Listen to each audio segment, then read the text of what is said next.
আল্লাহকে চুপে চুপে তোমরা ডাকবা, আস্তে আস্তে বিনীত ভাবে ডাকবা।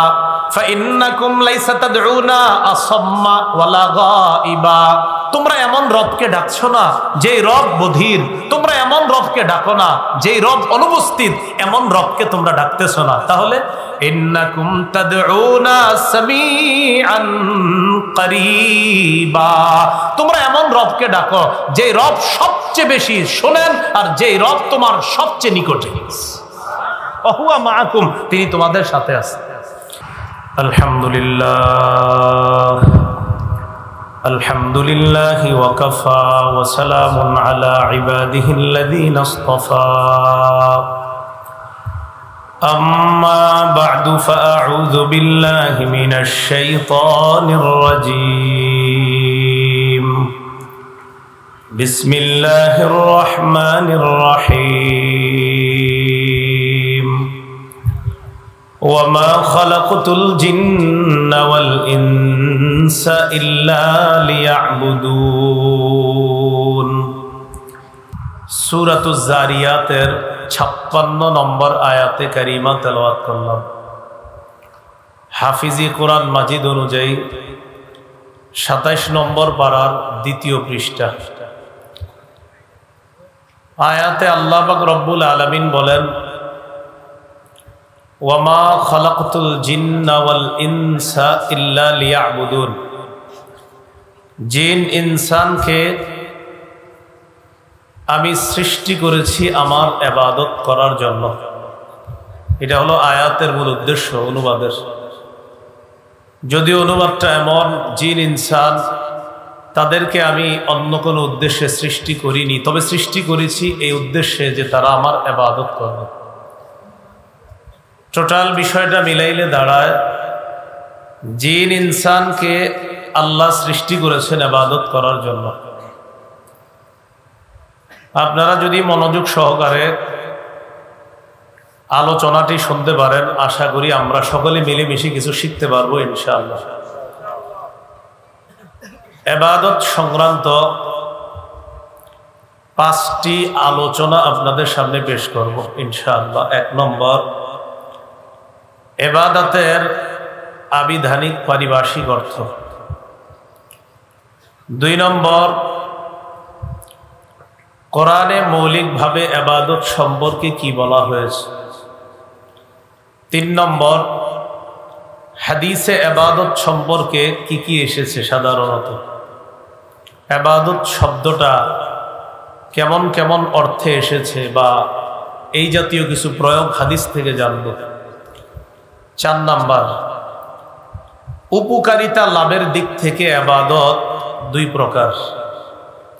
5 নম্বর, প্রতিপালনের পন্থা ও পদ্ধতি হিসাবে ইবাদত 5 প্রকার। এই 5টি শিরোনামে আপনাদের সামনে কথাগুলো বলবো ইনশাআল্লাহ। প্রথম কথা, ইবাদতের আবিধানিক পারিভাষিক অর্থ। শাইখুল ইসলাম ইবনে তাইমিয়া রহমতুল্লাহি আলাইহির একটা কিতাব আছে, নাম আল উবুদিয়্যাহ। উবুদিয়্যার শাব্দিক অর্থ হলো দাসত্ব, তো তার কিতাবের নাম আল উবুদিয়্যাহ। এই কিতাবের 33 নম্বর পৃষ্ঠায় ইবাদতের সংজ্ঞা তিনি করেছেন, আল ইবাদাতু আসলু মা'না আয-যুল্ল। ইবাদতের আসল অর্থ হলো বিনয়ী হওয়া। তাহলে ইবাদতের একটা অর্থ আমরা জানলাম, বিনয়ী হওয়া। একটা কিতাব আছে নাম আল ইবাদাতু ফিল ইসলাম, কিতাবের লেখক আল্লামা শেখ ইউসুফ আল কারজাবি। এই কিতাবের 28 নম্বর পৃষ্ঠা আছে। ইবাদত কি জিনিস সেখানে তিনি উল্লেখ করেছেন, ইবাদত হলো হিয়া তাআতু মা'a গায়াতিল খুজু', চূড়ান্ত বিনয়ের সাথে আনুগত্য প্রকাশ করাকে ইবাদত বলে।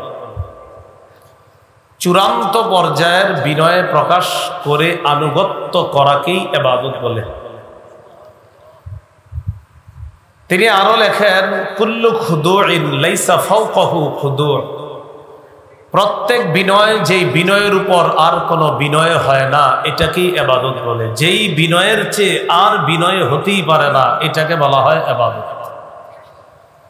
ইবাদতের আবিধানিক অর্থটার একটা ফলাফল দাঁড়াইছে আমাদের সামনে, সেটা হলো চূড়ান্ত বিনয় প্রকাশ করার নাম হলো ইবাদত। ইবাদতের পারিভাষিক অর্থ শাইখুল ইসলাম ইবনে তাইমিয়া রহমতুল্লাহ আলাই আল উবুদিয়্যা নামক কিতাবের 23 নম্বর পৃষ্ঠায় তিনি লেখেন,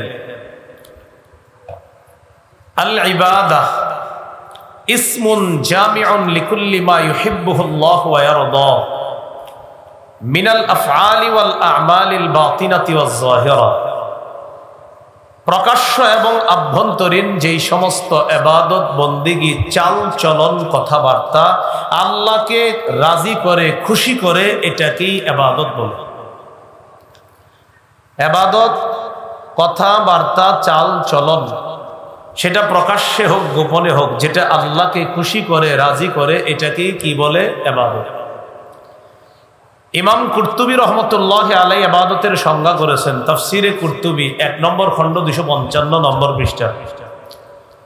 ইমাম কুরতুবী বলেন, আল ইবাদাতু ইবারাতুন আন তাওহীদি,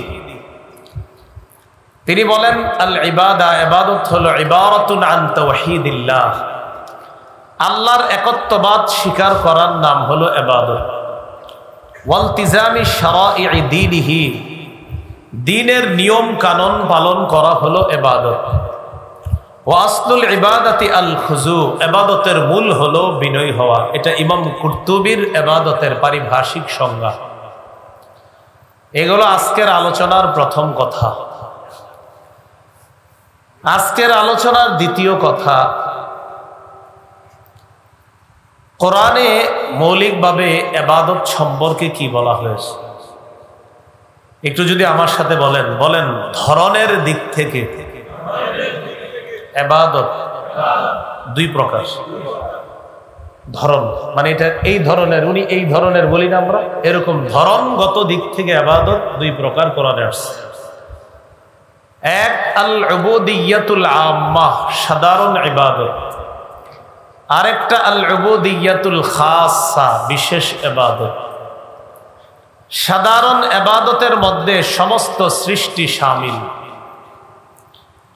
সূরা মারইয়ামের 93 নম্বর আয়াতে আল্লাহ বলেন, ইন কুল্লু মান ফিস সামাওয়াতি ওয়াল আরদি ইল্লা আতির রহমানি আবদা। আসমান জমিনের যা কিছু আছে সবাই রহমানের কাছে দাস হয়ে উপস্থিত হবে। সবাই সবাই দাস। তাহলে আল্লাহর রাজত্ব আর বরত্বের দাসত্ব এটা সবাই একদিন স্বীকার করবে। যদিও দুনিয়াতে অনেকে মানে না, কিন্তু আসলে তারাও কিন্তু আল্লাহর রিজিক খেয়ে দুনিয়াতে বাঁচতেছে, আল্লাহর বাতাস ভোগ করতেছে। যারা আল্লাহরে বিশ্বাস করে না তারাও, কিন্তু কিয়ামতের ময়দানে সবাই স্বীকার করবে আল্লাহ যে, কিন্তু লাভ হবে না সবারটা, শুধু ইমানদারদেরটা লাভ হবে, বেঈমানরা স্বীকার করেও কোনো লাভ হবে না কিয়ামতের মাঠে। তাহলে সাধারণ ইবাদতের মধ্যে সবাই শামিল। 2 নম্বর বিশেষ ইবাদত। বিশেষ ইবাদতের মধ্যে আল্লাহর শুধু বিশেষ বান্দারা অন্তর্ভুক্ত। সুবহানাল্লাহ। এটা কারা? এটা হলো তারা যারা ইচ্ছায় এবং আল্লাহর মহব্বতে আল্লাহকে খুশি করার জন্য ইবাদত করে। এটা হলো বিশেষ ইবাদত।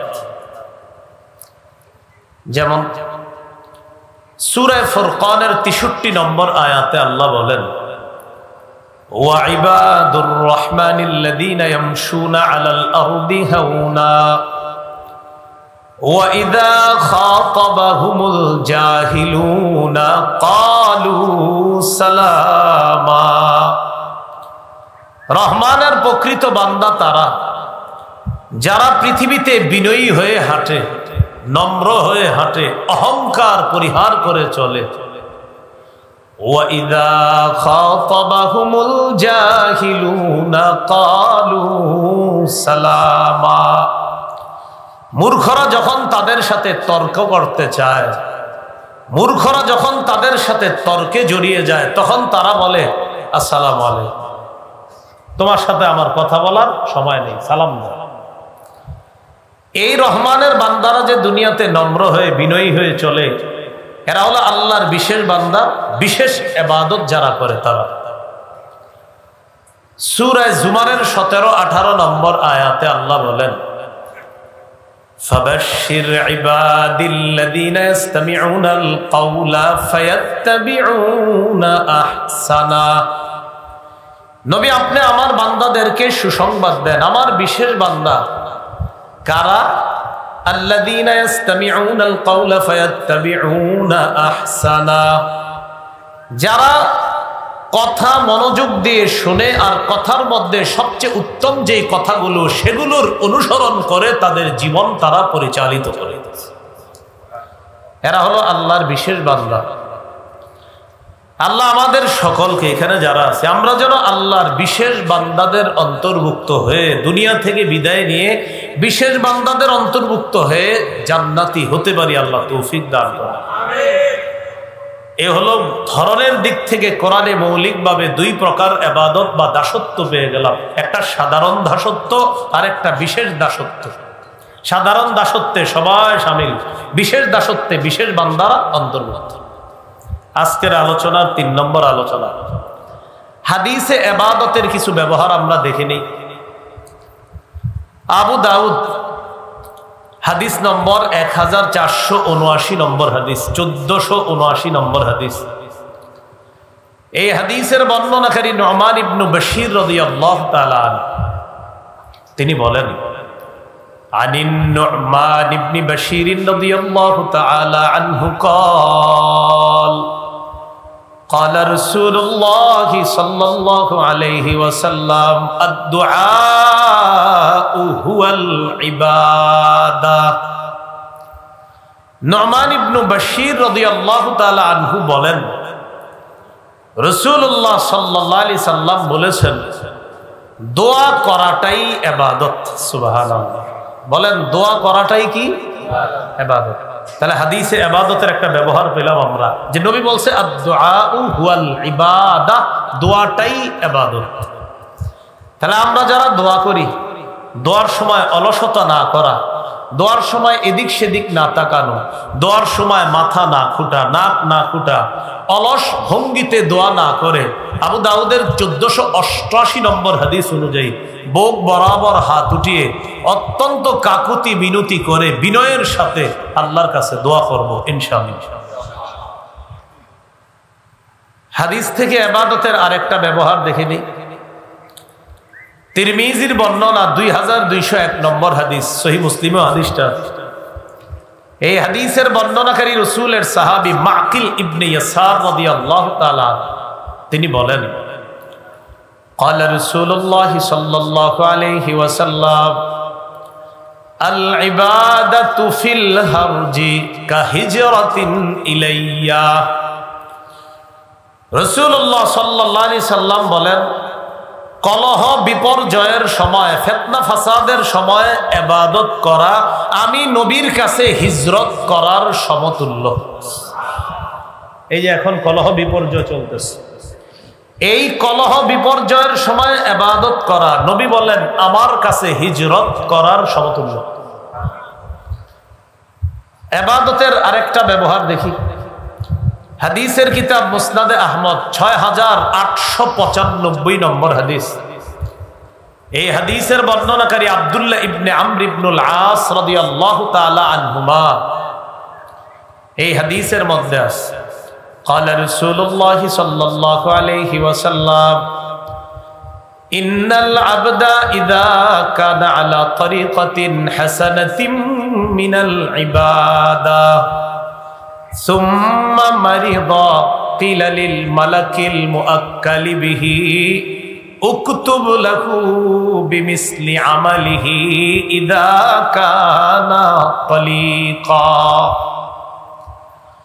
রাসূলুল্লাহ সাল্লাল্লাহু আলাইহি সাল্লাম বলেন, আল্লাহর কোন বান্দা যদি ইবাদতের সঠিক একটা পদ্ধতি গ্রহণ করে, আল্লাহর কোন বান্দা ইবাদতের সঠিক একটা পদ্ধতি গ্রহণ করার পর এই বেচারা ডেইলি ইবাদতটা করে, কথার কথা, আপনি প্রতিদিন চুপে চুপে কিছু ইবাদত করেন, যেটা আমরা কেউ জানি না, শুধু আপনি জানেন। এই পদ্ধতিতে আপনি নিয়মিত ইবাদত করেন, কথার কথা আপনি চুপে চুপে 4 রাকাত 6 রাকাত 8 রাকাত নফল নামাজ পড়েন, বা এমন কিছু ইবাদত করেন যেটা আমরা জানি না কিন্তু ডেলি করেন। হঠাৎ আপনি অসুস্থ হয়ে গেছেন, সুম্মা মারিদ, নবী বলেন ওই বান্দা অসুস্থ হয়ে গেছে। অসুস্থ হওয়ার পর এখন তো আর ইবাদত করতে পারতেছেন না। নবীজি বলেন এই যে ব্যক্তিটা অসুস্থ হয়ে গেল আর ইবাদত করতে পারে না, তার দায়িত্বে নিয়োজিত ফেরেশতাকে আল্লাহ ডাক দিয়ে বলে, ও ফেরেশতা, আমার বান্দা সুস্থ থাইকা যে আমলগুলা করত আর তুমি সওয়াব লেখতা, এখন যেহেতু অসুস্থতার কারণে করতে পারতেছে না, তো আমার বান্দা তো উজর, তাই ইবাদতটা করতে পারে না, তোমরা কিন্তু সওয়াব লেখা বন্ধ করবা না, সওয়াব লেখা বন্ধ করবা না। এখানে ইবাদতের একটা ব্যবহার পাইলাম, যে ইবাদতের সুন্দর একটা পদ্ধতি গ্রহণ করা। ইবাদতে আরেকটা ব্যবহার দেখি আমরা, সহিহুল জামে হাদিসের কিতাব 4214 নম্বর হাদিস। এই হাদিসের বর্ণনাকারী হুযায়ফা রাদিয়াল্লাহু তাআলা তিনি বলেন, قال رسول الله صلى الله عليه وسلم فضل العلم احب الي من فضل العباده। নবীজি বলেন ইবাদতের মর্যাদার চাইতে ইলম অর্জনের মর্যাদা আমি নবীর কাছে বেশি প্রিয়। সুবহানাল্লাহ। আবার শুনেন কি বলছে নবী। নবীজি বলেন ইবাদতের মর্যাদার চাইতে ইলম অন্বেষণের মর্যাদা আমি নবীর কাছে বেশি প্রিয়। এজন্য উলামায়ে কেরাম যারা আছে এলাকার, তাদেরকে শ্রদ্ধা করবেন, দাম দিয়েন। দেখা যাবে আপনি নফল নামাজ পড়েন 8 রাকাত 12 14 রাকাত, আর উনি বৈশা বৈশা কোরআন হাদিস গবেষণা করতেছে। আপনার ইবাদত আবার ছেড়েন না, আপনি ইবাদত করেন, কিন্তু আপনার ইবাদতটা শুদ্ধ না অশুদ্ধ এটা বলবে ওই হুজুর যিনি কোরআন হাদিস গবেষণা করতেছে। এই জন্য নবী বলেন তার এই গবেষণা করার মর্যাদাটা আমার কাছে ইবাদতের মর্যাদার চাইতে বেশি প্রিয়। নবী বলেন তোমাদের সর্বোত্তম দিন হলো তাকওয়া, আল্লাহর ভয়। এইগুলো আজকের আলোচনার 3 নাম্বার আলোচনা, যে হাদিসে ইবাদতের ব্যবহার আমরা দেখলাম। 1 নাম্বার মনে আছে, ইবাদতের আবিধানিক পারিভাষিক অর্থ জানলাম। 2, ইবাদতের মৌলিক 2টি প্রকার কোরআন থেকে জানলাম। 3, হাদিস থেকে ইবাদতের কিছু ব্যবহার জানলাম। আজকের আলোচনার 4 নম্বর আলোচনা, একটু আমার সাথে বলতে হবে, বলেন উপকারিতা লাভ করার ক্ষেত্রে, উপকারিতা লাভ করার দিক থেকে ইবাদত 2 প্রকার। 1, নিজে আমল করে সওয়াব লাভ করা। 2, অন্যের সহায়তায় ইবাদত করে সওয়াব লাভ করা। তাহলে বলেন তো 1 নাম্বার নিজে ইবাদত করে সওয়াব লাভ করা, 2 নাম্বার অন্যের সহায়তা, অন্যের মাধ্যমে সওয়াব লাভ করা। তাহলে বলেন তো উপকারিতা বা সওয়াব লাভ করার দিক থেকে ইবাদত কয় প্রকার? 1 নাম্বার নিজে ইবাদত করে উপকার লাভ করা, 2 নাম্বার অন্যের সাহায্যে ইবাদত করে উপকার লাভ করা। মনে থাকবেন ইনশাআল্লাহ। কলম খাতা নিয়ে বসা দরকার ছিল। এবার দেখেন বলি, 1, নিজে ইবাদত করে উপকারিতা লাভ করা, যেমন নামাজ, কোরআন তেলাওয়াত করা। তিরমিজির বর্ণনা 2910 নম্বর হাদিস। এই হাদিসের মধ্যে আসছে قال رسول الله صلى الله عليه وسلم من قرأ حرفا من كتاب الله فله حسنة। নবীজি বলেন কেউ যদি কোরআনের একটা অক্ষর পড়ে, ফালাহু হাসানা, সাথে সাথে তার আমলনামায় সওয়াব, ওয়াল হাসানাতু বিআশরি আমসালিহা, একটা নেকিকে 10টা বাড়ায়া, একটা অক্ষরের কারণে আল্লাহ পাক রব্বুল আলামিন তার আমলনামায় 10টি নেকি লিপিবদ্ধ করে দেয়। কোরআনের এক অক্ষরে কয় নেকি? 10। নবীজি বলেন লা আকুলু আলিফ লাম মিম হারফুন ওয়ালাকিন আলিফুন হারফুন ওয়া লামুন হারফুন ওয়া মিমুন হারফুন নবী বলেন আমি বলছি না আলিফ লাম মিম পুরাটা একটা অক্ষর, এটা বলছি না, বরং আলিফ একটা অক্ষর, বলেন বলেন, আলিফ একটা অক্ষর, লাম একটা অক্ষর, মিম একটা অক্ষর, 3 অক্ষরে 10 10 করে 3 10-এ 30টা নেকি তার আমল নামায় আল্লাহ লিপিবদ্ধ করেন। পড়েন তো আলহামদু, আবার আলহামদু, 2 বার বললাম, আবার আলহামদু 3 বার বললাম। প্রত্যেকের আমল নামায় 150টা নেকি লেখা হয়েছে। কিভাবে? হামজা লাম হা মিম দাল 5 অক্ষর, আমরা পড়ছি 3 বার, 5 অক্ষরে 50, আবার পড়ছি 5 অক্ষরে 50, আবার পড়ছি 5 অক্ষরে 50, একদম সত্যি কথা 150 নেকি এসে গেছে। এটা হলো নিজে নিজে ইবাদত করে সওয়াব কামাইলাম, এই যে এখন আমরা নিজেরা কইরা সওয়াব কামাই। আরেকটা হলো অন্যের সহায়তা নিয়ে, অন্যের সাহায্য নিয়ে ইবাদত করে সওয়াব কামানো। এটা কেমন? দান করা, সদকা করা। আপনি যারে দান করবেন, যাকে সদকা করবেন, তার মানে ওই লোকটা জাকাত খাওয়ার যোগ্য, তারে জাকাত দিতে পারছেন বলে আপনার সওয়াব হয়েছে। এটা তার মাধ্যমে আপনি সওয়াব কামাই করছেন। কিন্তু জাকাতটা যদি না দেন তো গুনাহ হবে, সওয়াব হবে না। তাহলে গরিব মানুষকে জাকাত দিলেন, তার হক তাকে আদায় করে দিলেন। জাকাত কিন্তু আপনার টাকা না, এটা গরিবের টাকা, যে পাওনা তার টাকা। তো তার টাকাটা তারে দিলেন, সওয়াব আপনি পাইলেন, তো তার সাহায্যে আপনি সওয়াব পাইলেন। সহিহ বুখারীর একটা বর্ণনা শুনি আমরা, 5353 5353 নম্বর হাদিস।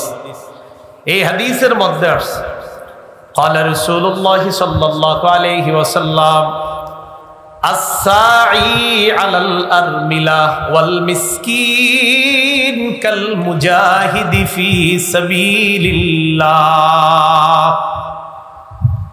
বিধবা অথবা অসহায় মিসকিন কোন দরিদ্রের সহযোগিতা করার জন্য যদি আমরা চেষ্টা চালাই, বিধবা অথবা কোনো মিসকিন অসহায়ের সহযোগিতা করার জন্য যদি আপনি চেষ্টা চালাই। অনেক প্রতিষ্ঠান আছে, দাতব্য প্রতিষ্ঠান, যেমন আপনাদের এলাকায় হয়তো আছে যুব সমাজের একটা সংগঠন, কথার কথা, বা আশেপাশে থাকতে পারে। তো এরা দেখবেন এই জাতীয় সহযোগিতাগুলো করে, বিধবা অসহায়দেরকে সহযোগিতা করে। নবী বলেন যারা বিধবা আর অসহায়দেরকে সহযোগিতা করার চেষ্টা চালায়, সহযোগিতা তাদের কাছে পৌঁছায় দেয়, কাল মুজাহিদি ফি সাবিলিল্লাহ, এই ব্যক্তি কেমন যেন আল্লাহর রাস্তায় মুজাহিদ, জিহাদ করলে যে সওয়াব, আল্লাহ তাকে সেই পরিমাণ সওয়াব দান করবে। তাহলে এটা অন্যের সহায়তা, তাদের মাধ্যমে আমি সওয়াব কামাই করি। নবী বলেন শুধু মুজাহিদ না, আবিল কাইমিল লাইল আস-সাইমিন নাহার, সারা রাত দাঁড়িয়ে নফল নামাজ পড়লে যেই সওয়াব, অথবা সারাদিন রোজা রাখলে যেই সওয়াব, অথবা আল্লাহর রাস্তায় জিহাদ করলে যেই সওয়াব, বিধবা অসহায়দেরকে সাহায্য পৌঁছায়া দিলে আল্লাহ সেই সওয়াব দান করবেন। এবার একটু প্রশ্ন করি, বলেন উপকারিতা লাভ করার দিক থেকে ইবাদত কয় প্রকার? 1 নাম্বার নিজে ইবাদত করে উপকার লাভ করা, 2 নাম্বার অন্যের সাহায্য সহযোগিতায় উপকার লাভ করা। এগুলো আজকের আলোচনার 4 নম্বর আলোচনা। এবার একটা খুব মন দেন, শেষ আলোচনা আজকের আলোচনার 5 নম্বর আলোচনা। বলেন আমার সাথে, বলেন প্রতিপালনের পদ্ধতি। প্রতিপালনের পদ্ধতি মানে ইবাদতটা কোন পদ্ধতিতে করব? তো বলেন প্রতিপালনের পদ্ধতি বা পন্থা হিসাবে ইবাদত 5 প্রকার। তাহলে বলেন তো পদ্ধতি হিসাবে ইবাদত কয় প্রকার? মানে মাধ্যম, কোন মাধ্যমে ইবাদত করব? বলেন 5 মাধ্যমে আমরা সাধারণত ইবাদত করি। বলেন কয় মাধ্যমে? একটু প্রথমে মুখস্থ করে নিই। বলেন 1 নাম্বার কলবের মাধ্যমে, 2 নাম্বার মুখের মাধ্যমে, বলেন 3 নম্বর শরীরের মাধ্যমে, 4 নাম্বার অর্থ সম্পদের মাধ্যমে, 5 নাম্বার শরীর এবং সম্পদের মাধ্যমে। তাহলে আবার বলছি, বলেন তো মৌলিকভাবে কয় মাধ্যমে আমরা ইবাদত করি? 5 মাধ্যমে। 1 নাম্বার কলব, 2 নাম্বার মুখ, 3 শরীর, 4 আর্থিক মাল সম্পদ, 5 আর্থিক এবং শরীর 2টা মিলিয়ে। আচ্ছা, 1 নাম্বার কলবের মাধ্যমে ইবাদত, এটার একটা নাম মুখস্থ রাখেন, আত্মিক ইবাদত। কি বললাম? আত্মিক ইবাদত। আত্মিক ইবাদত কি বলেন? জিকির ফিকির করা, এটা কি আত্মিক ইবাদত? যেমন সূরা আলী ইমরানের 191 নম্বর আয়াতে আল্লাহ বলেন, জ্ঞানী কারা তাদের পরিচয় আল্লাহ দিচ্ছেন। আল্লাহ বলেন, আল্লাযীনা ইয়াযকুরুনাল্লাহা কিয়ামা, তারা জ্ঞানী যারা আল্লাহর জিকির করে দাঁড়িয়ে, ওয়া কুউদা বসে, ওয়া আলা জুনুবিহিম শুয়ে, ওয়া ইয়াতাফাক্কারুনা ফি খালকিস সামাওয়াতি ওয়াল আরদ, আসমান জমিনের সৃষ্টি নিয়ে যারা চিন্তা করে। এই যে চিন্তা করলেন, এটা আত্মিক ইবাদত, অন্তরের ইবাদত। চিন্তা ভাবনা করে তারা বলে, রব্বানা মা খালাকতা হাযা বাতিলা, আল্লাহ এই আসমান জমিন আপনি অনর্থক সৃষ্টি করেন নাই। সুবহানাকা ফাকিনা আযাবান নার, আপনার কত পবিত্রতা বর্ণনা করছি, আমাদেরকে আগুনের আযাব থেকে আপনি রক্ষা করেন। তাহলে দেখেন এই আয়াতে জ্ঞানী কারা? যারা চিন্তা করে। এই যে সৃষ্টি নিয়ে চিন্তা করা, এটা আত্মিক ইবাদত। বলেন, চিন্তা করাটা কি আত্মিক ইবাদত? আত্মিক ইবাদতের ব্যাপারে এটা জানলাম একটা। আরেকটা হলো, এটা একটু আমার সাথে বলতে হবে। বলেন, আসমান জমিনের রাজত্ব একমাত্র আল্লাহ, আসমান জমিনের মালিকানা একমাত্র আল্লাহ। এই কথাটি অন্তর দিয়ে বিশ্বাস করা, এটার নাম আত্মিক ইবাদত। আপনি অন্তর দিয়ে বিশ্বাস করা এটা, যে না আসমান জমিন আল্লাহ, আল্লাহ আসমান জমিনের মালিক, এটা অন্তর দিয়ে বিশ্বাস করা। সূরা জুমারের 63-64, সূরা জুমারের 33-34 নম্বর আয়াতে আল্লাহ বলেন, 24 পারার একদম শুরু পৃষ্ঠা, ওয়াল্লাযী জাআ বিস-সিদকি ওয়া সাদ্দাকা বিহি উলাইকা হুমুল মুত্তাকুন, যারা সত্য নিয়ে এসেছে এবং সত্যকে সত্য বলে মেনে নিয়েছে। আল্লাহ বলেন তারাই মুত্তাকি, যারা সত্য নিয়ে এসেছে এবং মন থেকে সত্যকে সত্য বলে যারা মেনে নিয়েছে, তারা মুত্তাকি। লাহুম মা ইয়াশাউনা ইনদা রাব্বিহিম, তাদের জন্য তাদের রবের কাছে তা রয়েছে যা তারা চায়, আল্লাহ তাদেরকে তাই দান করবেন। তাহলে অন্তর দিয়ে মনে প্রাণে এটা বিশ্বাস করা, রাজত্ব ক্ষমতা একমাত্র আল্লাহ। সূরা হুজুরাতের 15 নম্বর আয়াতে আল্লাহ বলেন, ইন্নামাল মুমিনুনা আল্লাযীনা আমানু বিল্লাহ ওয়া রাসূলিহি সুম্মা লাম ইয়ারতাবু ওয়া জাহাদু বিআমওয়ালিহিম ওয়া আনফুসিহিম ফি সাবিলিল্লাহ। আল্লাহ বলেন, ইন্নামাল মুমিনুন, ঈমানদার তারা, আল্লাযীনা আমানু বিল্লাহ ওয়া রাসূলিহি, যারা আল্লাহকে বিশ্বাস করে, রাসূলকে বিশ্বাস করে, সুম্মা লাম ইয়ারতাবু, সন্দেহ করে না। ঈমানদার তারা যারা আল্লাহকে বিশ্বাস করে, রাসূলকে বিশ্বাস করে, সন্দেহ করে না। ওয়া জাহাদু বিআমওয়ালিহিম ওয়া আনফুসিহিম ফি সাবিলিল্লাহ, যারা নিজেদের জানমাল নিয়ে আল্লাহর রাস্তায় লড়াই করে। আল্লাহ বলেন, উলাইকা হুমুস সাদিকুন, আমি আল্লাহ কোরআনে ঘোষণা করলাম তারাই প্রকৃত সত্যবাদী। তাহলে মন থেকে বিশ্বাস করা আল্লাহকে, রাসূলকে, মনে কোনো সন্দেহ না রাখা, আত্মিক ইবাদত, কলবের ইবাদত।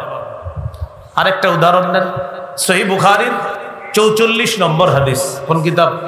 বুখারী 44 নম্বর হাদিস। এই হাদিসে নবী কি বলে দেখেন, ক্বালা রাসূলুল্লাহ সাল্লাল্লাহু আলাইহি ওয়াসাল্লাম, ইয়াখরুজু মিনান নার মান ক্বালা লা ইলাহা ইল্লাল্লাহ ওয়া ফি কলবিহি ওয়াজনু শাইরাতিন মিন খায়র।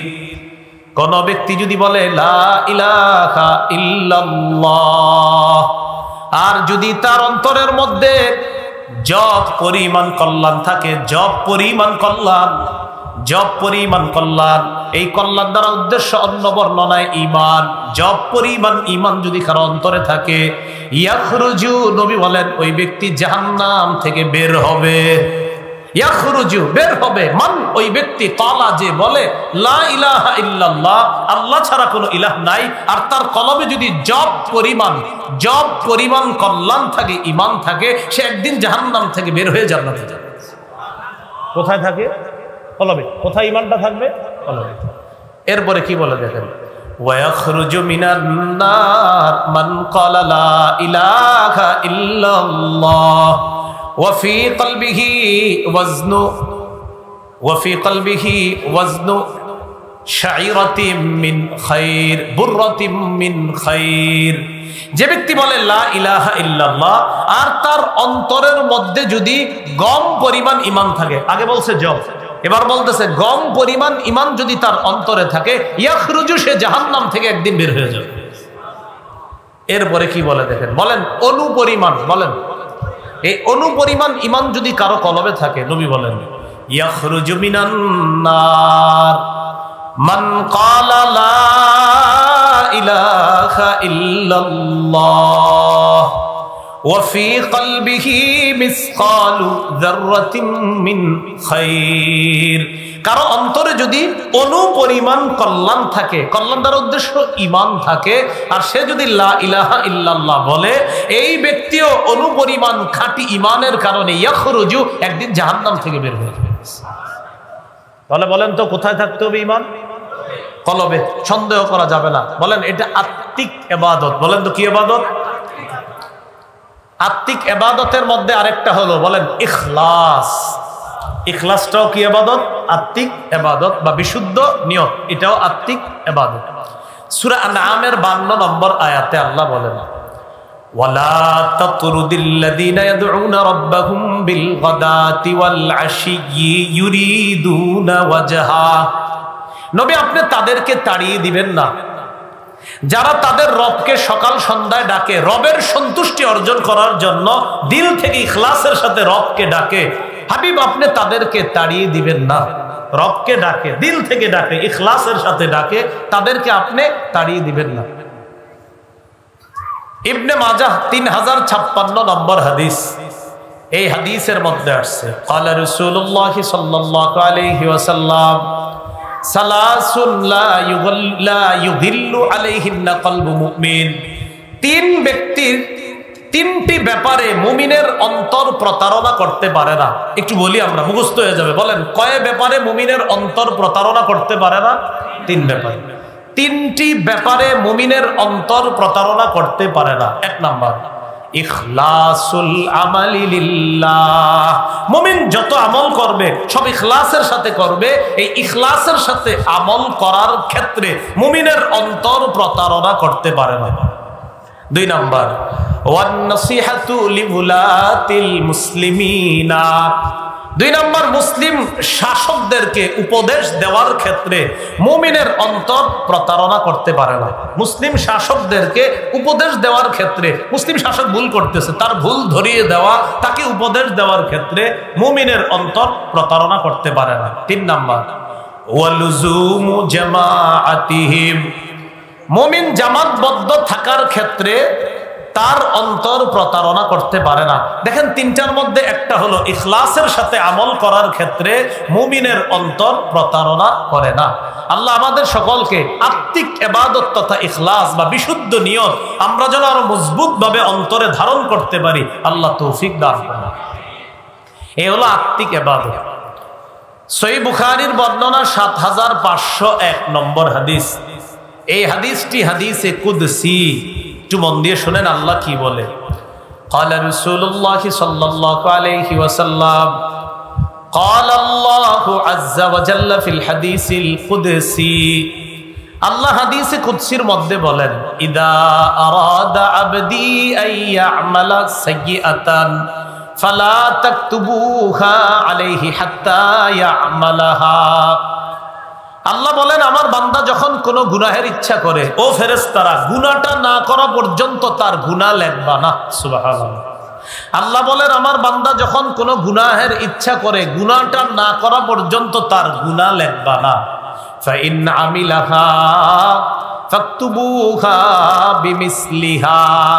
আমার বান্দা যদি গুনাহটা করেই ফেলে তাহলে একটা গুনাহ করলে একটা গুনাহ লিখবা, আমার বান্দা যদি গুনাহ করার নিয়ত করার পর গুনাহটা করে ফেলে তো এক গুনাহ একটা লিখবা। একটু বুঝছেন না আপনারা সবাই? গুনাহের নিয়ত করছি, এখনো করি নাই গুনাহ, আল্লাহ বলে গুনাহ লিখো না, গুনাহটা করে ফেলছি, বাস একটা গুনাহ করলে একটা গুনাহ। এবার কি বলে দেখেন, ওয়া ইন তারাকাহা মিন আজলি, বান্দা গুনাহের সামনে গেছে, যাওয়ার পর মনে পড়ছেন না আমি করবো না গুনাহটা, আমার আল্লাহরে আমি খুশি করবো, এই আল্লাহরে খুশি করার জন্য গুনাহটা পরিত্যাগ করছে, গুনাহটা ছেড়ে দিছে। আল্লাহ বলেন গুনাহ যেহেতু আমার জন্য ছেড়ে দিয়েছে, ফাকতুবুহা লাহু হাসানা, তার এই ছেড়ে দেওয়ার মানসিকতার কারণে তার আমলনামায় একটা নেকি লিপিবদ্ধ করে দিয়েছে। এবার কি বলে দেখেন, ওয়াইদা আরাদা আন ইয়ামালা হাসানাতান, আমার বান্দা যদি কোনো নেক কাজ করার নিয়ত করে, ফালাম ইয়ামালহা, এখনো কাজটা করে নাই, আপনারা নিয়ত করেছেন এই মাহফিলে আসবেন, আসলে নিয়ত করছেন মন থেকে, কিন্তু কোনো কারণে অনেকে আসতে পারে নাই, আসতে যারা পারে নাই কিন্তু নিয়ত করছে, আল্লাহ বলেন ফাকতুবুহা লাহু হাসানা, নিয়ত তো করছে, তার পরিপূর্ণ নিয়ত ছিল, হঠাৎ তার আম্মা অসুস্থ হয়েছে, হসপিটালে নিয়ে গেছে, তাই আসতে পারে নাই, যাক নিয়ত তো করছে, খাঁটি নিয়ত, তার আমলনামায় একটা সওয়াব লেখা দিবে। এবার কি বলে দেখেন, ফাইন আমিলাহা ফাকতুবুহা লাহু বিআশরি আমসালিহা ইলা 700 দিআফিন, আমার বান্দা যদি নেকির কাজটা করে ফেলে তাকে 10 থেকে 700 গুণ পর্যন্ত বাড়ায়া সওয়াব লেখা। তাহলে নিয়তের দাম আছে না নাই? এটা আত্মিক ইবাদত। কি নিয়ত? কি ইবাদত? আমাদের আর্থিক না, আত্মিক, অন্তরের। মনে আসেনি মাধ্যম, যেই মাধ্যমে ইবাদত করি এই মাধ্যম হিসাবে ইবাদত কয় প্রকার? এক নাম্বার আত্মিক ইবাদত, এই আলোচনা চলছে আমাদের। সহিহ মুসলিমের বর্ণনা 1909 নম্বর হাদিস, এই হাদিসটি সবাই একটু মন দিয়ে শুনবেন, শোনার পর আমি জিজ্ঞাসা করবো, বুঝা শুনে হাত তুলেন, দেখেন কি বলে নবী। قال رسول الله صلى الله عليه وسلم من سأل الله الشهادة بالصدق, নবী বলেন কেউ যদি দিল থেকে শহীদ হওয়ার নিয়ত করে, কামনা করে, আল্লাহর কাছে যদি চায়, আল্লাহ তোমার কাছে আমি শাহাদাত চাই, দিল থেকে। কারা কারা আসলেই দিল থেকে চায়? সত্যি?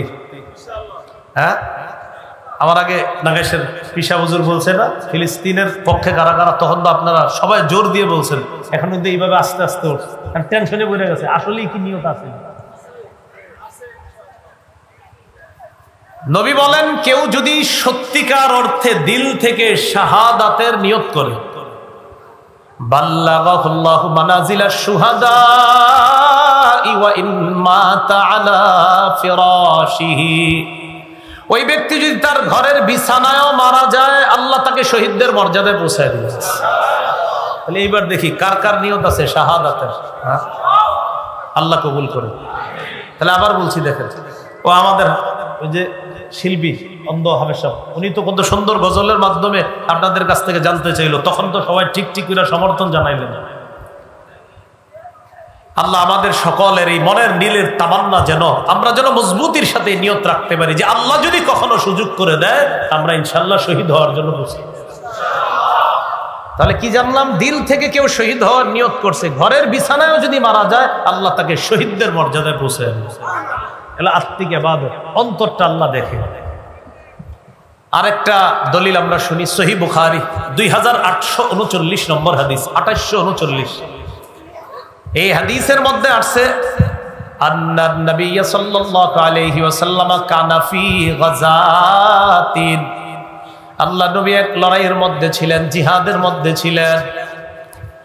জিহাদের মধ্যে থাকা অবস্থায় আল্লাহ নবী বললেন ইন্না আকওয়ামান বিল মদিনাতি খালফানা, আমাদের পিছনে মদিনায় একদল সম্প্রদায় যারা আমাদের সাথে জিহাদে আসতে পারে নাই। নবী বলতেছেন একদল মুসলমান আমাদের পিছনে মদিনায় রয়ে গিয়েছে, তাদের নিয়ত ছিল জিহাদে আসার, কিন্তু তারা জিহাদে আসতে পারে নাই। এবার আল্লাহ নবী বলেন মা সালাকনা শিআবান ওয়ালা ওয়াদিয়া ইল্লা ওয়া হুম মা'না ফি, নবী বলেন একদল যারা মদিনায় আছে জিহাদের নিয়ত ছিল আসতে পারে নাই, আমরা জিহাদে আসলাম, জিহাদে রওনা করার পর যতগুলা ঘাটি আর উপত্যকা আমরা অতিক্রম করলাম, প্রত্যেকটা ঘাটি অতিক্রম করার সময় যেই সওয়াব আল্লাহ আমাদেরকে দিয়েছেন, যারা আসতে পারে নাই তাদেরকেও আল্লাহ সমপরিমাণ সওয়াব দিয়ে দিয়েছেন। কেন? নিয়ত ছিল। এই তো মাশাআল্লাহ বুঝে আসছে, নিয়ত ছিল। আসতে পারে নাই, নবী কয় কেন আসে নাই? হাবাসাহুমুল উযর, ওজর তাদেরকে আটকে দিয়েছে। কেউ ছিল অন্ধ, কেউ পায়ে সমস্যা ছিল, বিভিন্ন ওজরের কারণে আসতে পারে নাই। এই যে দেখেন আজকে যে ভাইটা গজল গাইলো, আল্লাহ কখনো যদি তৌফিক দেয় আমরা যেতে পারবো যারা দেখি, কিন্তু এই ভাই তো ওজরের কারণে যেতে পারবে না, তো তার নিয়ত আছে কিন্তু যেতে পারবে না। ওজর কথাটা সবার মনে থাকবে তো ইনশাআল্লাহ? তাহলে বলেন তো মাধ্যম কয় মাধ্যমে ইবাদত করি? এক নাম্বার কলব। এই গেল আজকে আমাদের 5 ধরন, মানে 5 পদ্ধতি বা অবলম্বন করে যে ইবাদত করি। এক নাম্বার আত্মিক ইবাদত গেল। 2 মৌখিক। বলেন 2 নাম্বার মৌখিক ইবাদত। মৌখিক ইবাদত কি? এই যে আমি এখন মৌখিক ইবাদতে আছি, সুবহানাল্লাহ। এই যে বলেন সুবহানাল্লাহ, বলেন, এই তো মৌখিক ইবাদত হয়ে গেছে। আবার বলেন, এই যে মৌখিক ইবাদত। সালাম দিলেন আসসালামু আলাইকুম ওয়া রাহমাতুল্লাহ, তিনি জবাব দিলেন ওয়া আলাইকুম আসসালাম ওয়া রাহমাতুল্লাহ। মৌখিক ইবাদত। মৌখিক ইবাদতের মধ্যে শ্রেষ্ঠ ইবাদত হলো, একটু বলেন, লা ইলাহা ইল্লাল্লাহ। এটা শ্রেষ্ঠ ইবাদত। মৌখিক ইবাদতের মধ্যে এটা কি ইবাদত? শ্রেষ্ঠ ইবাদত। সহিহ বুখারীর বর্ণনা 25 নম্বর হাদিস, আব্দুল্লাহ ইবনে ওমর রাদিয়াল্লাহু তাআলা আনহুমার বর্ণনা, তিনি বলেন, উমিরতু আন উকাতিলান নাস হাত্তা ইয়াশহাদু আন লা ইলাহা ইল্লাল্লাহ ওয়া আন্না মুহাম্মাদার রাসূলুল্লাহ। আব্দুল্লাহ ইবনে ওমর রাদিয়াল্লাহু তাআলা আনহুমা বলেন, মানুষ যতক্ষণ আল্লাহ ছাড়া কোনো ইলাহ নাই এবং মুহাম্মদ সাল্লাল্লাহু আলাইহি ওয়াসাল্লাম আল্লাহর রাসূল, এই সাক্ষ্য যতক্ষণ না দিবে ততক্ষণ পর্যন্ত আমি আদিষ্ট হয়েছি, আমাকে আদেশ করা হয়েছে তাদের বিরুদ্ধে লড়াই করার জন্য, আমাকে আদেশ করা হয়েছে। যতক্ষণ তারা এই সাক্ষী না দিবে লা ইলাহা ইল্লাল্লাহ। সহিহ বুখারীর 26 নম্বর হাদিস, সুইলা রাসূলুল্লাহ সাল্লাল্লাহু আলাইহি ওয়াসাল্লাম আইয়ুল আমালি আফযালু ইয়া রাসূলুল্লাহ। আল্লাহ নবীর কাছে জানতে চাওয়া হলো কোন আমল সবচেয়ে শ্রেষ্ঠ। নবীজি জবাব দিলেন, ঈমানুন বিল্লাহি ওয়া রাসূলিহি। সবচেয়ে শ্রেষ্ঠ ইবাদত আল্লাহকে আল্লাহ বলে মেনে নেওয়া, রাসূলকে রাসূল বলে মেনে নেওয়া, এটা সবচেয়ে শ্রেষ্ঠ ইবাদত। সুবহানাল্লাহ। তাহলে মৌখিক ইবাদতের মধ্যে শ্রেষ্ঠ লা ইলাহা ইল্লাল্লাহ, এই কালিমা অথবা কালিমায়ে শাহাদাত, যেটা আশহাদু আল্লা ইলাহা ইল্লাল্লাহ ওয়া আশহাদু আন্না মুহাম্মাদান আবদুহু ওয়া রাসূলুহু, এগুলা মৌখিক ইবাদতের মধ্যে শ্রেষ্ঠ ইবাদত। বলেন মৌখিক ইবাদতের মধ্যে শ্রেষ্ঠ। মৌখিক ইবাদতের মধ্যে আরেকটা ইবাদত, বলেন তিলাওয়াতুল কুরআন। কি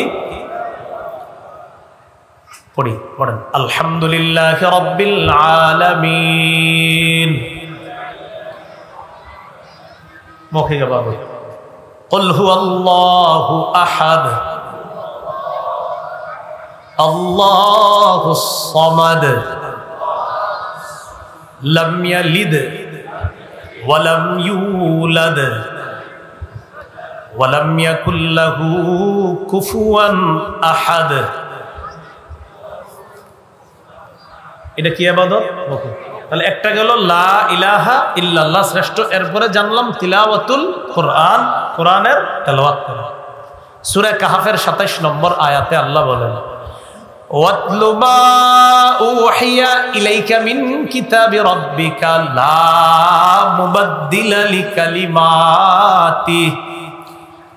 আপনার রবের পক্ষ থেকে কিতাবের যা ওহী হিসাবে আপনার কাছে পাঠানো হয়, আপনি তা তেলাওয়াত করেন। লা মুবাদদিলা লিকালিমাতি, আল্লাহর কথাকে পরিবর্তন করার মতো কেউ নাই, হাবিব আপনি তেলাওয়াত করেন। তেলাওয়াত এটা মৌখিক ইবাদত। সহিহ বুখারীর বর্ণনা 5011 নম্বর হাদিস। এই হাদিসের মধ্যে আসছে বারা ইবনে আযিব রাদিয়াল্লাহু তাআলা আনহুর বর্ণনা, তিনি বলেন, কানা রাজুলুন ইয়াকরাউ সূরাতাল কাহফ, এক ব্যক্তি সূরা কাহফ তেলাওয়াত করতেছিল। বলি তো কোন সূরা? সূরা কাহফ। এক ব্যক্তি সূরা কাহফ তেলাওয়াত করতেছিল। তো সূরা কাহফ তেলাওয়াত করার সময় ওয়া ইলা জানিবিহি হিসানুন মারবুতুন বিশাতাদাইন, তার কাছেই তার ঘোড়াটা দুইটা রশি দিয়ে বাঁধা ছিল। ফাতাবাশশাতহু সাহাবা, ইতিমধ্যে আকাশের মেঘ আইসা তাকে ছায়া দিল তার ঘোড়াকে। ফাজাআলাত তাদনু ওয়া তাদনু, মেঘের ওই জিনিসটা, বাদলটা, মেঘটা খালি কাছে আসতেছে, ক্রমেই খালি নিকটে আসতেছে। এক ব্যক্তি সূরা কাহফ তেলাওয়াত করতেছিলেন, মেঘ আইসা তার ঘোড়াকে ছায়া দিতেছিল। এই মেঘ যত তেলাওয়াত করে ততই নিচের দিকে আসতেছে। ফাজাআলা ফারাসুহু ইয়ানফিরু, হঠাৎ তার ঘোড়াটা লাফালাফি শুরু করছে। ঘোড়া কি শুরু করছে? লাফালাফি। তিনি তেলাওয়াত বন্ধ করে দিলেন। ফালাম্মা আসবাহা আতান নবিয়্য সাল্লাল্লাহু আলাইহি ওয়াসাল্লাম, সকাল হলো, নবীর কাছে আসলেন। আসার পর ফাযাকারা যালিকা লা, আল্লাহর নবীকে ব্যাপারটা জানাইলেন। فقال رسول الله صلى الله عليه وسلم تلك السكينة تتنزلت بالقرآن, এটা যা দেখছো এটা প্রশান্তি, কোরআনের কারণে এই প্রশান্তি এসে গিয়েছে আর তোমার ঘোড়াকে ছায়া দিয়েছে। মুসলিমের বর্ণনা, নবী অন্য সাহাবীকে বলেন, উসাইদ ইবনে হুযাইর রাদিয়াল্লাহু তাআলা আনহুকে বলেন, তুমি যদি ফজর পর্যন্ত তেলাওয়াত করতা তাহলে এই যে মেঘ দেখলা, আসলে এগুলা মেঘ না, মেঘের মধ্যে কি দেখছো? কয় হুজুর ফিহা আমসালুস সুরুজ, বাতির মতো দেখেছি, লাইটের মতো। নবীজি বলেন, ওই যে বাতি বাতি তোমার কাছে মনে হয়েছে, তারপর আমি তেলাওয়াত বন্ধ করে দিয়েছি, এটা আস্তে আবার উপরের দিকে উঠে গিয়েছে। আল্লাহ নবী বলেন, হা, তুমি যদি ফজর পর্যন্ত তেলাওয়াত করতা, এরা অবস্থান করত, এই মেঘের মধ্যে যে তুমি আলো দেখেছো, তুমি বাতিগুলা দেখেছো, এগুলা হলো আল্লাহর ফেরেশতা। এই ফেরেশতারা প্রশান্তি নিয়ে এসেছে তোমার কোরআন তেলাওয়াত শোনার জন্য। তুমি যদি ফজর পর্যন্ত তেলাওয়াত করতা তাহলে মুসল্লি যারা নামাজে যাইতো তারাও তাদেরকে দেখতে পেত। এ হলো, বলেন, মৌখিক ইবাদতের মধ্যে একটা কি? কোরআন তেলাওয়াত করা। বলেন, সবাই বলেন, কি করা? কোরআন তেলাওয়াত। আচ্ছা, এবার আরেকটা মৌখিক ইবাদত একটু বলি, দোয়া করা। কি করা? দোয়া করা। চুপে চুপে বিনীত হয়ে আল্লাহর কাছে বেশি বেশি দোয়া করা। কি বললাম? চুপি সারে বিনীত ভাবে আল্লাহর কাছে বেশি বেশি দোয়া করা। সূরা আরাফের 55 নম্বর আয়াতে আল্লাহ বলেন, উদউ রাব্বাকুম তাদাররুআন ওয়া খুফিয়া, তোমরা তোমাদের রবকে ডাকো, তাদাররুআ বিনীত ভাবে, ওয়া খুফিয়া চুপি সারে তোমাদের রবকে ডাকো। জাকারিয়া নবী আল্লাহকে চুপি সারে ডেকেছেন, আল্লাহ এত পছন্দ করছে, তার ডাকাকে আল্লাহ আমাদেরকে জানিয়ে দিলেন, আর তার এই আহ্বানের কথা কোরআনের আয়াত নাজিল করে আল্লাহ এই উম্মতকে জানায় দিলেন। সূরা মারইয়ামের 3 নম্বর আয়াতে আল্লাহ বলেন, ইয নাদা রাব্বাহু নিদাআন খাফিয়া, জাকারিয়া নবী যখন তার রবকে চুপি সারে ডাকলেন। মুফাসসিরিনে কেরাম বলেন, জাকারিয়া নবী রবকে চুপি সারে কেন ডাকছেন? আমি আরবিটা বলবো, বাংলাটা সবাই মিলে অনুবাদ করব, বলেন ইনশাআল্লাহ। আগে আরবিটা বলি, দেখেন কি কয় মুফাসসিরিনে কেরাম। ইন্নামা আখফাহু লিআন্নাহু আহাব্বু ইলাল্লাহ। একটু বলেন, জাকারিয়া নবী চুপি সারে আল্লাহকে ডাকার কারণ হলো এই, চুপি সারে আল্লাহকে ডাকা আল্লাহর কাছে অধিক পছন্দনীয় ইবাদত। চুপি চুপি আল্লাহর কাছে দোয়া করা, এটা আল্লাহর কাছে বেশি প্রিয়। তাই জাকারিয়া নবী চুপি চুপি আল্লাহকে ডাকছে। এই জন্য আপনারা এখানে তো দোয়া করেন, এটা ঠিক আছে, চুপে চুপে একটু দোয়া করবেন, বলেন ইনশাআল্লাহ। চুপে চুপে দোয়া করবো তো ইনশাআল্লাহ, একটু চুপে চুপে আমরা দোয়া করবো। সহিহ মুসলিমের একটা হাদিস শুনেন, قال رسول الله صلى الله عليه وسلم ইরবাউ আলা আনফুসিকুম, নবী বলেন তোমরা তোমাদের নিজেদের প্রতি সদয় হও। আল্লাহকে চুপে চুপে তোমরা ডাকবা, আস্তে আস্তে বিনীত ভাবে ডাকবা। ফাইন্নাকুম লাইসা তাদউনা আসাম্মা ওয়ালা গায়িবা।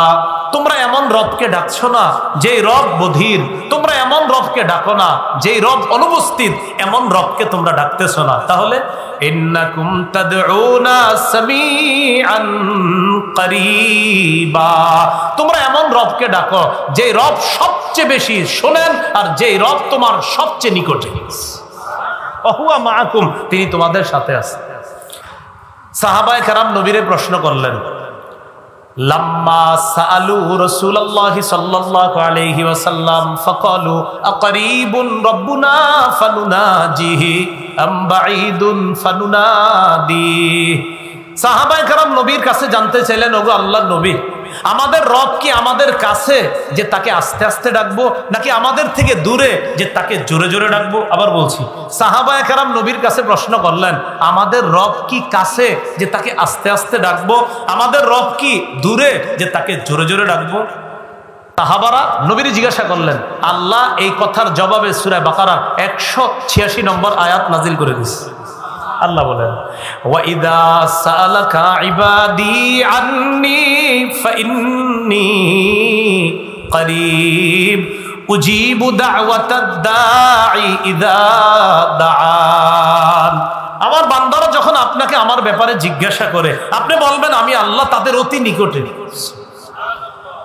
উজিবু দাওয়াতাদ দাঈ ইযা দাআন, আহ্বানকারীর আহ্বানে আমি সাড়া দেই। সুবহানাল্লাহ, আহ্বানকারীর আহ্বানে আমি সাড়া দেই। ফাল্যাস্তাজিবু লি, অতএব বলেন, অতএব তারাও যেন আমার ডাকে সাড়া দেয়। আল্লাহ বলেন, আহ্বানকারীর ডাকে আমি সাড়া দেই, অতএব তারাও যেন আমার ডাকে সাড়া দেয়। তা আমরা তো দেই না, 5 ওয়াক্ত নামাজে তো সাড়া দেই না। আল্লাহ আমাদের সকলকে বেশি বেশি যেন দোয়া করতে পারি আল্লাহর কাছে, আল্লাহ তৌফিক দান করেন। বলেন তো, মাধ্যম হিসাবে ইবাদত কয় প্রকার? 2 নাম্বার মুখে, 2 নাম্বার মৌখিক ইবাদতের 1 নাম্বার শ্রেষ্ঠ ইবাদত মাশাআল্লাহ লা ইলাহা ইল্লাল্লাহ, 2 নাম্বার কোরআন তেলাওয়াত, 3 নাম্বার দোয়া করা। মাশাআল্লাহ, কি করা? বিনীত হয়ে চুপি সারে বেশি বেশি দোয়া করা। 4 বলেন, চুপে চুপে জিকির করা। খালি কিন্তু বাচ্চা বের হইতেছে প্রকারের, এই জন্য আমি বলছি কলম খাতা থাকলে এগুলো লিখে রাখলে আরো সুন্দর হইতো। আপনারা যারা ওরা তো রেকর্ডিং করছে ওদের আলোচনা, আর এরাও এক মুশকিল, পুরো আলোচনা ছাড়বে না, দিবে খালি এই ছোট্ট ছোট্ট। পুরাটা দিলে যদি আপনারা লিখে ফেলেন, আর লিখলে তো আপনি শুনবেন না, এই টেনশনে এরা দেয় না পুরাটা। হ্যাঁ, পুরাটা যদি দেন তো আপনারা তো লিখে ফেলবেন পুরাটা, তান বলবে আর তো দেখবে না, এই জন্য এরা দেয় না আমার মনে হয়। 2 একজন কইতেছে আর বাকিরা দেয় না, এই জন্য কয় না। আচ্ছা আচ্ছা, 4 নাম্বার চুপে চুপে জিকির করা, চুপে চুপে জিকির করা। সূরা আরাফের 205 নম্বর আয়াতে আল্লাহ বলেন, ওয়াযকুর রাব্বাকা ফী নাফসিকা তাদাররুআন ওয়া খীফা ওয়া দুনাল জাহরি মিনাল কওলি বিল গুদুবি ওয়াল আসাল ওয়ালা তাকুম মিনাল গাফিলিন। ওয়াযকুর রাব্বাক, তুমি তোমার রবকে স্মরণ করো, ফি নাফসিকা, মনে মনে। সুবহানাল্লাহ, মনে মনে। সবাই একটু মনে মনে স্মরণ করেন তো। করলাম, বলেন করছি, বলেন বলেন সবাই করছি। হাদিসে কুদসির মধ্যে আল্লাহ বলেন, ইযা যাকারানি ফি নাফসিহি, আমার বান্দা যদি মনে মনে স্মরণ করে, যাকারতুহু ফি নাফসি, আমিও তাকে মনে মনে স্মরণ করি। সুবহানাল্লাহ, আমরা করছি, আল্লাহও করে। ওয়াযকুর রাব্বাকা ফি নাফসিকা, তুমি তোমার রবকে স্মরণ করো মনে মনে। তাদাররুআন ওয়া খীফা, বিনীতভাবে, ওয়া খীফা, ভীতি নিয়ে, ভয় নিয়ে। দুনাল জাহরি মিনাল কওল, অনুচ্চ সুরে, বেশি আওয়াজ করবা না। বিল গুদুবি ওয়াল আসাল, সকাল সন্ধ্যায়। ওয়ালা তাকুম মিনাল গাফিলিন, গাফেলদের অন্তর্ভুক্ত হয়েও না। আল্লাহ আমাদের সকলকে, আমরা যেন একটু বেশি বেশি জিকিরও করতে পারি। মাঝে মাঝে আমরা তো এই যে এখানে সুবহানাল্লাহ পড়তেছেন, এটাও জিকির। মাঝে মাঝে আমরা একটু চুপি সারেও জিকির করব। আল্লাহ তৌফিক দান করবো তো ইনশাআল্লাহ। সহিহ বুখারীর 660 নম্বর হাদিসের বর্ণনা, 7 ব্যক্তিকে আরশের ছায়াতলে আল্লাহ জায়গা দিবেন। এর মধ্যে একজন, ওয়া রাজুলুন যাকারাল্লাহা খালিয়া, ওই ব্যক্তিকেও আল্লাহ আরশের ছায়াতলে জায়গা দিবেন যে নির্জনে আল্লাহকে স্মরণ করে। ফাফাদাত আইনা, ফলে তার চোখ থেকে পানি গড়িয়ে পড়ে, ফলে তার চোখ থেকে পানি গড়িয়ে পড়ে। তো এই যে চোখ থেকে পানি গড়িয়ে পড়ে, এই ব্যক্তিকে খুশি হয়ে কিয়ামতের মাঠে আল্লাহ আরশের ছায়াতলে জায়গা দান করবেন। দেখি আবার পড়াশোনায় লেগে যায় আমরা। মাধ্যম হিসাবে ইবাদত কয় প্রকার? 1 নম্বর আত্মিক, 2 মৌখিক ইবাদত। মৌখিক ইবাদত আবার কয় ধরনের জানলাম? 4।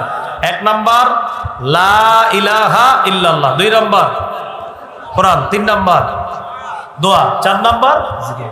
আল্লাহ আমাদের সকলকে আমল করার তৌফিক দান করেন। এবার আগের আলোচনায় আসেন, 3 নম্বর প্রকারটা কি? মাশাআল্লাহ, শারীরিক বা দৈহিক ইবাদত। শারীরিক বা দৈহিক ইবাদত কি? যেমন নামাজ পড়া শারীরিক ইবাদত। 17 বারার শেষ পৃষ্ঠা সূরা হজের 77-78 নম্বর আয়াতে আল্লাহ বলে, ইয়া আইয়ুহাল্লাযীনা আমানুরকাউ, হে ঈমানদারগণ তোমরা রুকু করো। শরীর লাগেনি রুকু করতে?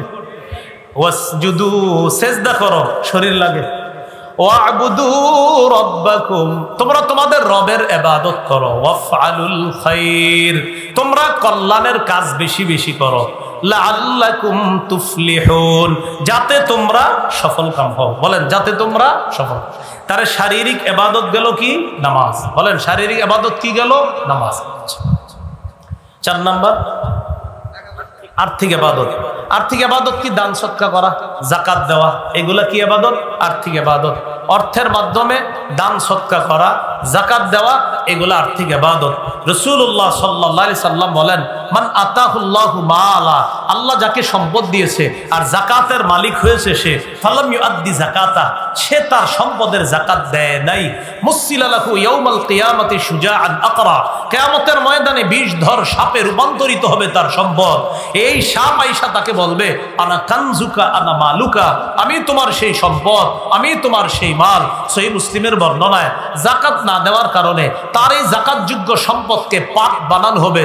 লন্ডি করা হয় যে কাপড়, এই কাপড় যে লন্ডি করা হয় ইস্ত্রি গরম, এরকম পাক বানানো হবে। তার কপাল, পার্শ্ব আর পিঠে সেক দেওয়া হবে। এইভাবে তাকে সেক দেওয়া হবে একদিন কিয়ামতের মাঠে। বলেন কয়দিন? বলেন সবাই কয়দিন? জাহান্নামে যাওয়ার আগে কয়দিন শাস্তি দেওয়া হবে? এই একদিনের পরিমাণ মাত্র 50,000 বছর। হাদিসে যেমনি সেমনি গুলো বলে, হাদিসে আসছে একদিন। তো আমিও বইরা দেখি কি একদিন, মাশাআল্লাহ একটু বেশি না। একটু পরে নবী কয় কানা মিকদারুহু 50 আলফা সানা, একদিনের পরিমাণ 50,000 বছর। আল্লাহ আমাদের সকলকে হেফাজত করেন। 5 নাম্বার শারীরিক এবং আর্থিক। এটা যে একজন বলেন তো কি হতে পারে? হজ। হজ করতে শরীরও লাগে, অর্থও লাগে। আল্লাহ আমাদের সকলকে, যারা হজ করেছি, বারবার হজ করার তৌফিক দান করেন। আর যারা হজ করি নাই তাদেরকেও আল্লাহ হজ করার তৌফিক দান করেন। এবার সর্বশেষ একটা কথা আমরা শুনবো, হজের ব্যাপারটা একটু শুনে নেই। রাসূল সাল্লাল্লাহু আলাইহি ওয়াসাল্লাম বলেছেন, মান হাজ্জা লিল্লাহ ফালাম ইয়ারফাত ওয়ালাম ইয়াফসুক রাজাআ কায়াউমিন ওয়ালাদাতহু উম্মুহু, যে ব্যক্তি হজ করলো, হজের মধ্যে অশ্লীল কাজ করলো না, কথা বললো না, সে তার দেশে প্রত্যাবর্তন করে এমন ভাবে যেন তার মা তাকে জন্ম দিয়েছে। সব ইবাদত তখনই গ্রহণ হবে যদি ইবাদতটা বিশুদ্ধ নিয়ত এবং ইখলাসের সাথে হয়। বলেন সব ইবাদত, বলেন তখনই কবুল হবে। সব ইবাদতের সওয়াব তখনই পাওয়া যাবে যদি ইবাদতটা ইখলাসের সাথে হয়, বিশুদ্ধ নিয়তের সাথে হয়। বলেন আমরা আজকে থেকে যে কোনো ইবাদতে 2টি কথা মনে রাখবো। 1 ইখলাস, 2 ইত্তিবা। বলেন যে কোনো ইবাদতে কয়টি কথা মনে রাখবো? 1 নাম্বার, 2।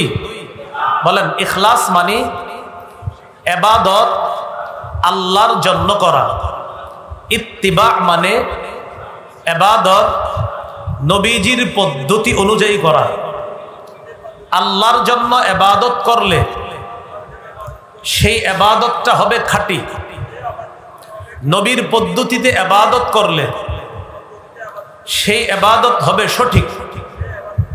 কি বললাম? আল্লাহর পদ্ধতিতে আল্লাহকে খুশি করার জন্য ইবাদত করলে সেটা হবে খাঁটি, নবীর পদ্ধতিতে ইবাদত করলে সেটা হবে সঠিক। বলেন কোন ইবাদত যদি খাঁটি এবং সঠিক হয় সেই ইবাদতই আল্লাহ কবুল করবে। তাহলে যে কোনো ইবাদতে কয়টি কথা মনে রাখবো? ইখলাস, ইত্তিবা। ইখলাস ইবাদতটা আল্লাহর জন্য হওয়া, ইত্তিবা নবীর পদ্ধতিতে হওয়া। ইখলাসের সাথে ইবাদত হলে ইবাদতের নাম হবে খাঁটি, নবীর পদ্ধতিতে ইবাদত হলে ইবাদতের নাম হবে সঠিক। এবার সর্বশেষ কথা, ইখলাসের 4টি উপকার বলেন একটু। কি শেষ ক্লাস? শেষ তাহলে শেষ ক্লাস তো বলেন ইখলাসের কয় উপকার? 4টি উপকার বলেন। ইখলাসের 4 উপকার। 1, আমল কবুল হয়। তাহলে ইখলাসের সাথে আমল করলে আমলটা কি হয়? কবুল হয়। ইখলাসের সাথে আমল করলে আমলটা কবুল হয়। নাসাইর বর্ণনা 3140 নম্বর হাদিস, রাসূলুল্লাহ সাল্লাল্লাহু আলাইহি সাল্লাম বলেন, এক ব্যক্তি নবীরে প্রশ্ন করলেন, আর আইতা রাজুলান গাজা ইয়ালতামিসুল আজরা ওয়াজ যিকরা ফামা লাহু ইয়া রাসূলুল্লাহ। হুজুর, এক ব্যক্তি ইবাদত করছে, তার ইবাদতে 2টা উদ্দেশ্য ছিল, একটা হলো সওয়াব কামাই করা, আরেকটা হলো নাম কাম কামাই করা, সে কি পাবে? নবী বললেন, লা শাই আলাহু, কিছুই পাবে না। এই প্রশ্ন নবীরে 3 বার করছে। নবী জবাব দিলেন, লা শাই আলাহু, লা শাই আলাহু, লা শাই আলাহু, সে কিছুই পাবে না, সে কিছুই পাবে না, সে কিছুই পাবে না। শেষে নবী বললেন, ইন্নাল্লাহা লা ইয়াকবালু মিনাল আমাল ইল্লা মা কানা লাহু খালিসা। আমল আল্লাহ ততক্ষণ কবুল করবেন না যতক্ষণ আমলটা আল্লাহর জন্য না হবে। তাহলে ইখলাসের 1 নাম্বার উপকার, আমল কবুল হয়। 2, ইখলাসের কারণে সওয়াব পাওয়া যায়। বলেন ইখলাসের কারণে সওয়াব পাওয়া যায়। একটা হাদিস শোনাই, শোনানোর পর আমলটা করেন ইনশাআল্লাহ সবাই। বলেন ইনশাআল্লাহ। সহিহ বুখারীর বর্ণনা 56 নম্বর হাদিস।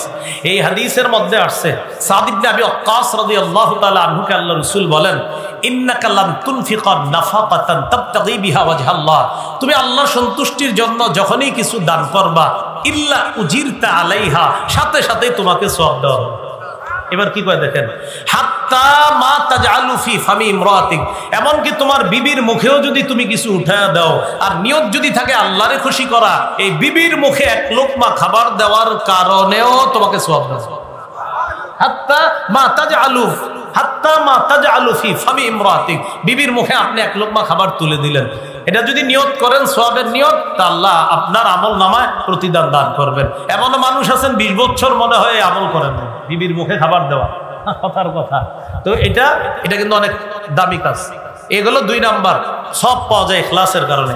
ইখলাসের 3 নাম্বার উপকার একটু আমার সাথে বলি। বলেন ইখলাসের কারণে ছোট কাজও বড় হয়ে যায়। ইখলাস না থাকার কারণে বড় আমলও ছোট হয়ে যায়। তাহলে 3 নাম্বার, ইখলাসের কারণে ছোট আমল বড় হয়ে যায়, আবার বড় আমল ছোট হয়ে যায় ইখলাস না থাকলে। একটা কিতাব আছে জামিউল উলুমি ওয়াল হিকাম, ইবনে রজব হাম্বলির লেখা, 1 নম্বর খণ্ড 13 নম্বর পৃষ্ঠা। আব্দুল্লাহ ইবনে মুবারক রাহমাতুল্লাহি আলাইহি বলেন, রুব্বা আমালিন সগীরিন তুআজ্জিবুহুন নিয়্যা, কোন কোন ছোট আমলকে নিয়ত বড় বানায়া দেয়। সুবহানাল্লাহ। কোন কোন ছোট আমলকে বিশুদ্ধ নিয়ত ইখলাস বড় বানায়া দেয়। অরুব্বা আমালিন কাবীরিন তুসাগগিরুহুন নিয়্যা, অনেক বড় বড় আমলকে নিয়ত অশুদ্ধ হওয়ার কারণে, ইখলাস না থাকার কারণে এই আমলটা ছোট বানায়া দেয়। আল্লাহ আমাদেরকে, আমরা যেন ছোট ছোট কাজগুলো ইখলাসের সাথে করে আল্লাহর কাছে বড় হিসাবে উপস্থাপন করতে পারি ইনশাআল্লাহ। এগুলো 3 নাম্বার। ইখলাসের 4 নাম্বার উপকারিতা, বলেন পাপ মোচন হয়। সহিহ বুখারী 3467 নম্বর হাদিস। এই হাদিসটি আপনারা সবাই ছোটবেলা থেকে শুনছেন, আজকে একবার শুনেন। সবাই গল্প আকারে বা ঘটনার মাধ্যমে শুনছেন, আজকে হাদিসটি শুনেন। এক মহিলা কুকুরে পানি পান করা মাপ পায়া গেছে, শুনছেন না? হ্যাঁ, সহিহ বুখারীর 3467 নম্বর হাদিস। সহিহ মুসলিমের বর্ণনায় আছে 2245 নম্বর হাদিস। আমাদের মাদ্রাসার পাঠ্যপুস্তক অনুসারে লম্বা হাদিস সেখানে আছে। তো বুখারীর হলো 3467 নম্বর হাদিস। এই হাদিসে আসছে, বাইনামা কালবুন ইউতিফু বিরাকিয়া, একটা কুকুর কূপের পাশে ঘুরতেছে, পানির কূপের পাশে ঘুরতেছে, এটা বুখারীর বর্ণনা। আর মুসলিমের বর্ণনা, আন্না ইমরাআতান বাকিয়ান রাত কালবান তুতিফু, একটা কুকুরকে একজন ব্যভিচারিণী নারী দেখলো, একটা কুকুর, যে কুকুরটা ইউতিফু, কুকুরটা খালি চারপাশে ঘুরতেছে, কূপের চারপাশে ঘুরতেছে। তো ঘুরতে দেখা ফানাজাআত মুকাহা, ওই যে ব্যভিচারিণী নারী তার মৌজাটা খুলছে। আর বুখারীর বর্ণনা, ফারাআতহু বাগিয়ুন মিন বাগায়া বনি ইসরাঈল, বনি ইসরাঈলের একজন ব্যভিচারিণী নারী এই কুকুরটাকে দেখছে, দেখা মায়া লাগছে। মায়া লাগার পর দিল থেকে একটা কাজ করছে, নাজাআত মুজাহা, মৌজাটা খুলছে, খোলার পর পানি দিয়ে মৌজাটা ভিজাইছে, ভিজানোর পর ওই মৌজার মধ্যে যতটুকু পানি আসে, অনেক পানি কিন্তু আসে, এই মৌজা দিয়ে আপনার কি করছে, পানি উঠায় সাকাত কুকুরে পানি পান করাইছে। ফাগফিরা লাহা, ইখলাস ওয়ালা ইবাদতের কারণে, আমলের কারণে আল্লাহ তার অতীতের সব গুনাহ মাফ করে দিয়েছে।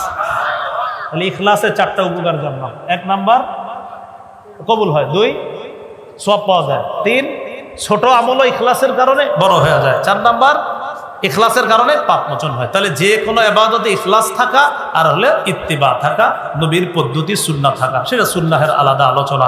এবার টোটালটা একসাথে বলি, মন দিয়ে শোনেন। সূরা জারিয়াতের 56 নম্বর আয়াত থেকে আলোচনা শুরু করেছিলাম। ওয়ামা খালাকতুল জিন্না ওয়াল ইনসা ইল্লা লিয়াবুদুন, জিন ইনসানকে ইবাদতের জন্য বানিয়েছি। ইবাদতের আবিধানিক অর্থ জানলাম, পারিভাষিক অর্থ জানলাম। 2 নম্বর আলোচনায় আমরা জেনেছি কোরআনে মৌলিকভাবে দাসত্বের 2টি প্রকার জেনেছি, একটা সাধারণ দাসত্ব আর একটা বিশেষ দাসত্ব। 3 নাম্বার হাদিসে ইবাদতের প্রয়োগ জেনেছি আমরা, যে বিভিন্ন হাদিসে ইবাদতের কিভাবে প্রয়োগ করা হয়েছে এটা জানলাম। 4 নাম্বার আমরা জেনেছিলাম উপকার পাওয়ার ক্ষেত্রে ইবাদত 2 প্রকার, একটা হলো নিজে ইবাদত করে উপকার লাভ করা, 2 নাম্বার অন্যের সাহায্য সহায়তায় ইবাদত করে উপকার লাভ করা। 5 নাম্বার আলোচনা, যেটা আমাদের আজকে সবচেয়ে গুরুত্বপূর্ণ আলোচনা ছিল, সেটা হলো কয় মাধ্যমে আমরা ইবাদত করি। মাধ্যম হিসাবে ইবাদত ছিল 5 প্রকার। 1 নাম্বার ছিল আত্মিক ইবাদত, যে ইবাদতের সম্পর্ক কলবের সাথে। 2 নাম্বার ছিল মৌখিক ইবাদত, মুখের সাথে। আর মুখের ইবাদতে আবার ছিল আমাদের 4টা কথা। 1 লা ইলাহা ইল্লাল্লাহ, 2 নাম্বার তিলাওয়াতুল কোরআন, 3 নাম্বার দোয়া করা, 4 নাম্বার জিকির করা। এটা গেল আমাদের 2য় প্রকার। আর 3য় প্রকার ছিল দৈহিক ইবাদত, শারীরিক ইবাদত, যেমন নামাজ পড়া। 4 নাম্বার প্রকার ছিল আর্থিক ইবাদত, যাকাত দেওয়া, সদকা করা। 5 নাম্বার ছিল আর্থিক এবং শারীরিক ইবাদত, হজ করা। সবগুলোর শেষে একটা সারনির্যাস জানছি, সব ইবাদতে ইখলাস থাকা। হুজুর ইখলাসের কি উপকার? 4টা উপকার জানছি। ইখলাসের সাথে করার কারণে আমল কবুল হয়, ইখলাসের সাথে করার কারণে সওয়াব পাওয়া যায়, ইখলাসের সাথে করার কারণে ছোট কাজও বড় হয়ে যায়, ইখলাসের সাথে করার কারণে পাপ মোচন হয়। ইখলাসের পাশাপাশি আরেকটা জেনেছি, শুধু ইখলাস হলেই হবে না, ইত্তিবা থাকতে হবে। প্রতিটা আমল ইখলাসের সাথে করতে হবে, প্রতিটা ইবাদত ইখলাসের সাথে করতে হবে, সাথে সাথে নবীর শিখানো পদ্ধতি অনুযায়ী করতে হবে। যদি করতে পারি তাহলে ইবাদতের নাম হবে খাঁটি এবং বিশুদ্ধ। খাঁটি আর বিশুদ্ধ ইবাদত যদি আল্লাহর কাছে পেশ করতে পারি, আল্লাহ কবুল করবেন, সওয়াব দান। আল্লাহ আমাদের সকলকে যে কথাগুলো শুনলাম বললাম, আমরা সবাই যেন এইভাবে কিছু কিছু তো মনে থাকবে আপনাদের, তো অন্যদেরকেও পৌঁছায় দিবেন। চা স্টলে বৈশা পরস্পরে আলোচনা করবেন, একজন আরেকজনের সাথে মুজাকারা করবেন। আল্লাহ আমাদের সকলকে কবুল করেন। একটা ঘোষণা দেওয়ার জন্য বলা হয়েছে, মিম্বরের আমানত যাদের লাগবে আমার সংকলন করা, এটা আপনারা সবাই সংগ্রহ করবেন। আমি আপনাদেরকে বলবো একটু পড়েন, ঘরে সাজানোর জন্য না, পড়বেন নিয়ে। প্রথম খণ্ডে সন্তানের 64টি অধিকার, প্রথম খণ্ডে স্বামী স্ত্রী 2 জন করে মুখস্থ করে ফেলবেন প্রথম খণ্ডটা। 2য় খণ্ডে শিরিক, বেদাত, কুফর, তাওহীদ। 3য় খণ্ডে হালাল হারাম, সুদ সম্পর্কে লম্বা আলোচনা। 4র্থ খণ্ডের আলোচনা হলো স্বামীর 24টি অধিকার, স্ত্রীর 19টি অধিকার। 5ম খণ্ড মার্কেটে এসে গেছে, ওরা আনে নাই আজকে, ওরা এখানে নিয়ে এসেছে 4 খণ্ড। মার্কেটে 5ম খণ্ড পাওয়া যায়, 6ষ্ঠ খণ্ড বাংলা বাজার পাবেন। 5ম খণ্ডের আলোচনা ইসলামের প্রথম ভিত্তি নিয়ে, 6ষ্ঠ খণ্ডের আলোচনা ইসলামের 2য় ভিত্তি নিয়ে। তো এগুলো অনলাইনে পাওয়া যায়, যারা এখান থেকে সংগ্রহ করতে পারবেন, গাড়ির কাজ না ভাঙিয়া সংগ্রহ করেন। আর যারা অনলাইন থেকে সংগ্রহ করতে চান, ওখান থেকে সংগ্রহ করেন।